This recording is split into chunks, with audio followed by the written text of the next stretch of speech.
बोल जयकारा बोल मेरे श्री गुरु महाराज की जय। बोलो साचे दरबार की जय। गुरुमुखो, आज आपको हम श्री पंचम पातशाही गुरु महाराज जी के 1992 के वचन अपनी कॉपी में से पढ़कर सुनाते हैं। ये मैंने 1992 में 23 तारीख को नोट किए थे, प्रवचन हुए थे 13 तारीख को। तो उस टाइम जो प्रवचन होते थे वो पूरे के पूरे छप कर आते थे, और वही वचन जो है मैंने कॉपी में उतारे थे, आज आपको पढ़ के सुनाते हैं। बोल जयकारा बोल मेरे श्री गुरु महाराज की जय। दिनांक 13/4/1992 शुभ बैसाखी पर्व के दिन प्रातः 11 बजे हुए ये श्री प्रवचन। गुरुमुखो, ये संसार मिथ्या और असत है। सब वेद शास्त्र ग्रंथ और महापुरुषों की वाणियाँ ये सिद्ध करती हैं कि संसार फानी और नाशवान है, मगर ये सब होते हुए भी इंसान इसको क्यों सच समझता है? क्या कारण है कि जो नकल है उसे असल समझता है और जो असल वस्तु है, सत वस्तु है, उसका पता नहीं है? ये भी एक सोचने की बात है। जो मिथ्या चीज़ है, नाशवान या असत चीज़ है, जिसने उसकी रचना की होगी या बनाई होगी, वो आप तो सत होगा। जैसे किसी की परछाई या छाया असत है, ये छाया तो असत है, मगर जिसकी छाया है वो तो असत नहीं। ये इंसान साया और परछाई को ही सही समझ बैठा है। ये समझ बैठा है कि संसार सत्य है। क्यों समझ बैठा है? क्योंकि उसकी देखने वाली आँख नहीं, उसको ये ज्ञान नहीं। जिस चीज़ से इंसान देख सकता है, जो सत्य वस्तु है, इंसान की जिससे वो पहचान कर सकता है, उसके ऊपर पर्दा आ गया है। किसके ऊपर? आत्मा के ऊपर। वरना यही आत्मा जो सत्य को सत्य और असत को असत समझेगी। ये कारण है कि माया का पर्दा आने से इंसान ऐसा मोह माया में ग्रस्त हो गया है, वो इस संसार को सत्य समझता है। हालांकि उसके सामने इसके हाथों एक एक करके सब चले जा रहे हैं, फिर भी माया के गलबे में ये मोह में ग्रस्त होकर ये समझता है कि ये सब सत्य है और सही है, ये भूल नहीं तो और क्या है। मगर यहाँ भ्रम भुलेखा कहाँ पर दूर होगा? जब इंसान को सत्पुरुषों की संगत में ज्ञान प्राप्त होगा, आत्मा से दुई का पर्दा दूर होगा, तब इसको मालूम होगा, तब पता चलेगा सत्य क्या है। महापुरुषों ने फरमाया है, कबीर आदि साक्ष्य ये कोट ग्रंथ कर जान, नाम सत्य जग झूठ है, सुरत शब्द पहचान। जग रचना सब झूठ है, जान ले हो रे मीत, कहो नानक फिर ना रहे, ज्यों बालू की भीत। ये सारा संसार ही मिथ्या है। महापुरुषों ने फरमाया है, करोड़ों ग्रंथों का ज्ञान आदि साखी में बता दिया। महापुरुषों ने अपने तजुर्बे से बता दिया कि ताकि जीव को इतनी मेहनत ना करनी पड़े, मगर ये अपने दिल में धारण करे कि क्या चीज़ झूठ है, क्या सत्य, नाम सत्य है और संसार जो है मिथ्या है, झूठ है। मगर इंसान को दिल में विश्वास क्यों नहीं आता, दृढ़ता क्यों नहीं आती? कई जन्मों से इंसान काल और माया की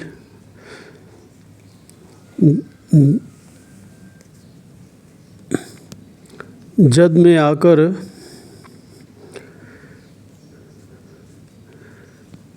के अपने आप का ज्ञान भूल गया है, अपनी सत्य वस्तु को भूल गया है। जिस तरह की ये संगत करता है उसी तरह का इस पर रंग चढ़ जाता है। ये भ्रम का पर्दा कहाँ दूर होगा जब इंसान सत्संग में आता है। कहते हैं नाम सत्य जग झूठ है, सुरत शब्द पहचान। नाम सत्य जग झूठा है, उसकी रचना सब झूठी है। ये कैसे पहचान आएगी? जब ये अपनी सूरत को, आत्मा को शब्द के साथ जोड़ेगा। मालिक का नाम सत्य है, मगर सत्य के साथ नाता जुड़ जाए तब उसकी पहचान होगी। तब ज्ञान होगा। जब सत्य को सत्य और असत्य को असत्य समझ सकता है तभी सार वस्तु प्राप्त कर सकता है। ये संसार मिथ्या और झूठ है, मगर सत्य वस्तु को ग्रहण करने की मालिक ने हमें ऐसे मानुष तन की बख्शिश की है। मालिक ने ऐसा उत्तम इंसानी तन बख्शा है जो और योनियों से श्रेष्ठ है तो मिथ्या और नाशवान। मानुष तन में सत्य वस्तु मालिक के नाम की कमाई करके मालिक को प्राप्त कर सकता है।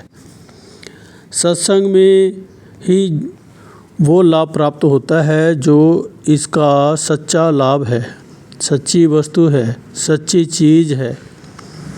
महापुरुषों की संगत में आने से ये ज्ञान मिल सकता है और इसके अंदर छुपी हुई चीज़ है जिसके ऊपर काम, क्रोध, लोभ, मोह, अहंकार का पर्दा पड़ गया है और सत्य और अमर आत्मा को प्राप्त करने का साधन कराकर ये पर्दा उठ जाएगा।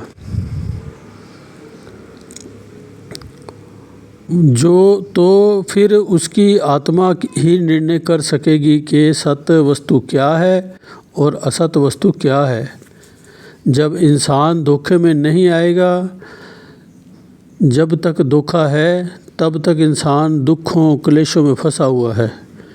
ये अपने अनमोल जीवन को जो कि खास मकसद के लिए मिला था यूं ही बर्बाद कर रहा है।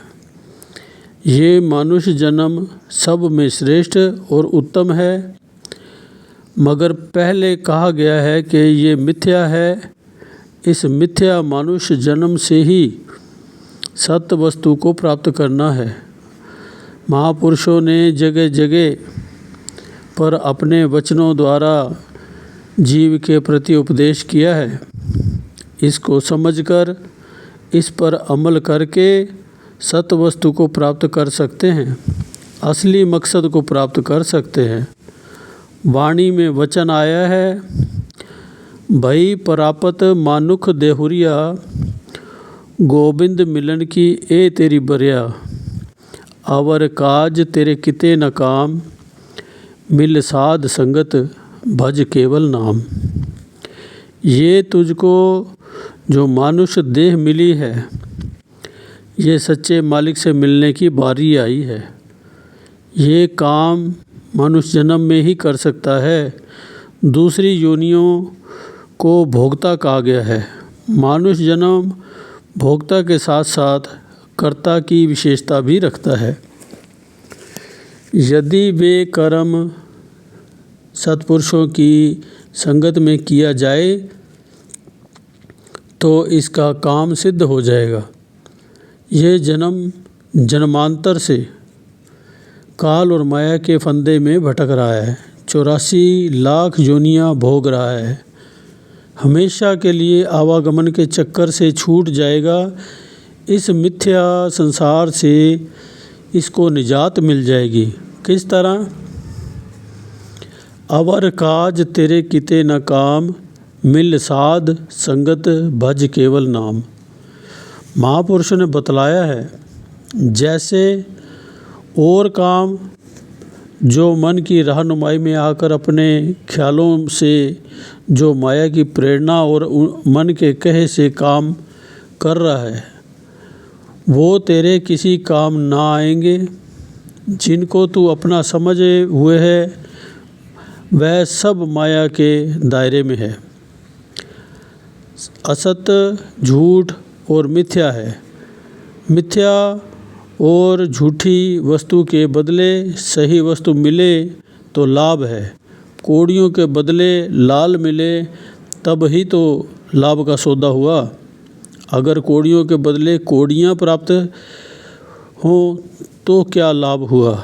इसलिए कहा है, अवर काज तेरे किते न काम। दुनिया के काम धंधों, दुनिया के काम जो तू समझ रहा है ये मेरा काम है, ये मेरी जिम्मेवारी है, ये मैंने करना है, ये सब गलत है तेरा, ये हरगिज तेरा काम नहीं है। अगर ये काम तेरे अपने होते तो तेरे संग जाते। ये रिश्ते नाते, भाई बहन, माँ बाप, मित्र दोस्त सब तेरे साथ जाते। कोई एक मिनट, एक श्वास के लिए भी अलग ना होता। मगर देखा जाता है, जिसका तू हमदर्द बनता है, अपना प्यार जतलाता है, अपना सारा कार्य बिगाड़ता है, वो साथ नहीं देते। फिर ये कौन सा अपना काम हुआ। इसके बदले क्या प्राप्त किया जाए, जिसके बदले अपना सारा जीवन बर्बाद किया। इसलिए महापुरुष ने फरमाया है, अवर काज तेरे किते न काम। दुनिया के कार्य जो हैं जिस पर तू फिदा हो रहा है वो तेरे कार्य नहीं है। मिल साध संगत भज केवल नाम। संतों की संगत में आकर केवल मालिक के नाम की याद कर, मालिक के नाम की आराधना करेगा तो तुझको मिल जाएगा। जिसकी सच्चे दिल से इंसान याद करता है, आराधना करता है, वो चीज़ मिल जाती है। आम दुनियादार झूठी चीज़ों की याद करता है, मांग करता है तो मिल जाती है। फिर क्या मिला, वो थोड़ी देर में बिनस जाने वाली है, बिछुड़ जाती है। मगर मालिक का नाम ऐसी वस्तु है जिसको याद करने से हमेशा अंग संग रहती है, साथ रहती है और हमेशा सुखदाई है। मालिक का नाम खुशियों का भंडार है, सुखों का भंडार है, सुख स्वरूप है। महापुरुषों ने फरमाया है, सिमरो सिमर सिमर सुख पाओ, सांस सांस संभाले, ए लोक परलोक में संग सहाई, जतकत मोए रखवाले।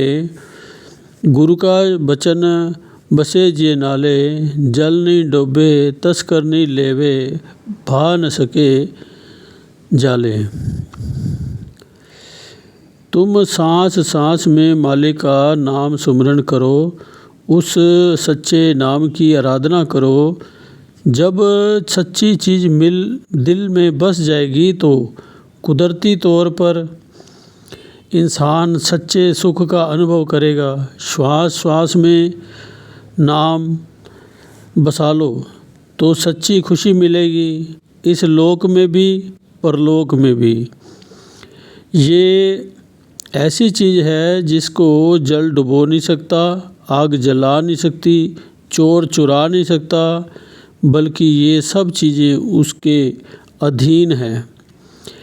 ऐसी ये सुरक्षित और सुखदायी चीज़ है। इसका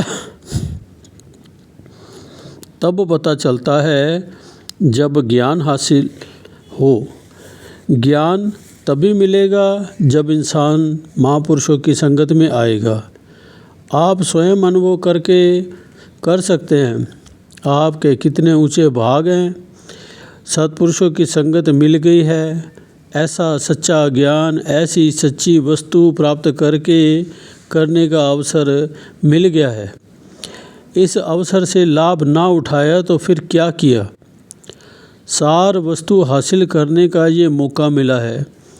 सार वस्तु है जगत में पावन हरि का नाम, नाम हरि का सिमरते पूर्ण हो सब काम।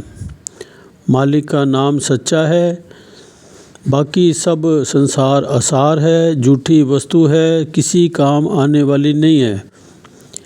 अगर सार वस्तु को दिल में बसाने से, उसकी आराधना करने से, नाम का सुमिरन करने से सारे कार्य सिद्ध हो जाएंगे। सबसे बड़ा कार्य कौन सा है? आत्मा का कल्याण। आत्मा का कल्याण हो गया तो अपना काम हो गया, सब कार्य सिद्ध हो गए। महापुरुषों ने दरबार की रचना की और ये 5 नियम बना दिए। श्री आरती, पूजा, सेवा, सत्संग, सुमिरन, दर्शन और ध्यान। ये किस लिए? इसलिए कि इसके सुमिरन से दिल को दूसरी चीज़ें हट जाएं। इसके दिल से दूसरी चीज़ें हट जाएं और मालिक का नाम बस जाए। जो गुरुमुख इन नियमों का पालन करता है, इन 5 नियमों को आचरण में लाता है, उसका जीवन सुख स्वरूप होता है और परलोक भी संवर जाता है। मानुष जीवन का लक्ष्य पूरा होता है, महापुरुषों की प्रसन्नता होती है। मानुष जीवन का यही लाभ है। इस लाभ को उठाकर गुरुमुख खुशी खुशी मालिक के घर जाते हैं। बोलो जयकारा बोल मेरे श्री गुरु महाराज की जय। बोलो साचे दरबार की जय। इति शुभम भवतु।